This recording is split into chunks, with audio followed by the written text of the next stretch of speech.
ഏതായാലും ബ്രസീലും മൊറോക്കോയും തമ്മിലുള്ള കളി കഴിഞ്ഞപ്പോൾ ബ്രസീൽ ടീമിൽ നിന്ന് ഈ ഒരു കളിയല്ല പ്രതീക്ഷിച്ചത്. ആ ഒരു വിനീഷ്യസിൻ്റെ ഗോളും കുറച്ച് അറ്റാക്കിങ് മാറ്റിവെച്ചാൽ കളി മുഴുവൻ മൊറോക്കോ ആയിരുന്നു. കാരണം ഭൂരിഭാഗം അറ്റാക്കിങ് നടത്തിയത് മൊറോക്കോ തന്നെയായിരുന്നു. നമുക്കറിയാം, നമ്മളൊരു ടൈറ്റ് മത്സരം തന്നെയായിരുന്നു പ്രതീക്ഷിച്ചത്. കാരണം മൊറോക്കോ അത്ര ചെറിയ ടീമല്ല എന്നീ കളിയോട് എല്ലാവർക്കും മനസ്സിലായി. പിന്നെ വേറൊരു കാര്യം പറയാനുള്ളത്, ഡ്രോ ആയത് നെയ്മറില്ലാത്തത് കൊണ്ടാണ് എന്ന് പറയരുത്.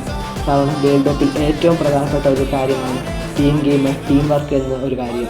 അത് അത്രത്തോളം ഇന്നത്തെ മാച്ചിൽ ബ്രസീൽ ടീമിൽ നിന്ന് കാണാൻ കഴിഞ്ഞില്ല. പിന്നെ ഒരു കാര്യം, ഈ ഒരു കളി വെച്ച് ബ്രസീൽ ടീമിൽ മുന്നോട്ട് പോകുക അത്ര എളുപ്പമായിരിക്കില്ല.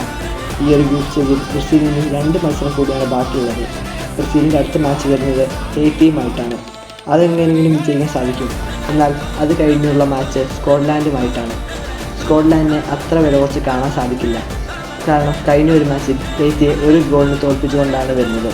സോ ഇനി വരാൻ പോകുന്ന 2 മത്സരവും ബ്രസീൽ ടീമിന് വളരെ ഇമ്പോർട്ടൻ്റ് ആണ്. സോ ഇതുപോലുള്ള വേൾഡ് കപ്പ് ന്യൂസുകൾക്കായി ഈ ചാനൽ ജസ്റ്റ് ഒന്ന് ഫോളോ ചെയ്ത് വെച്ചേക്കും.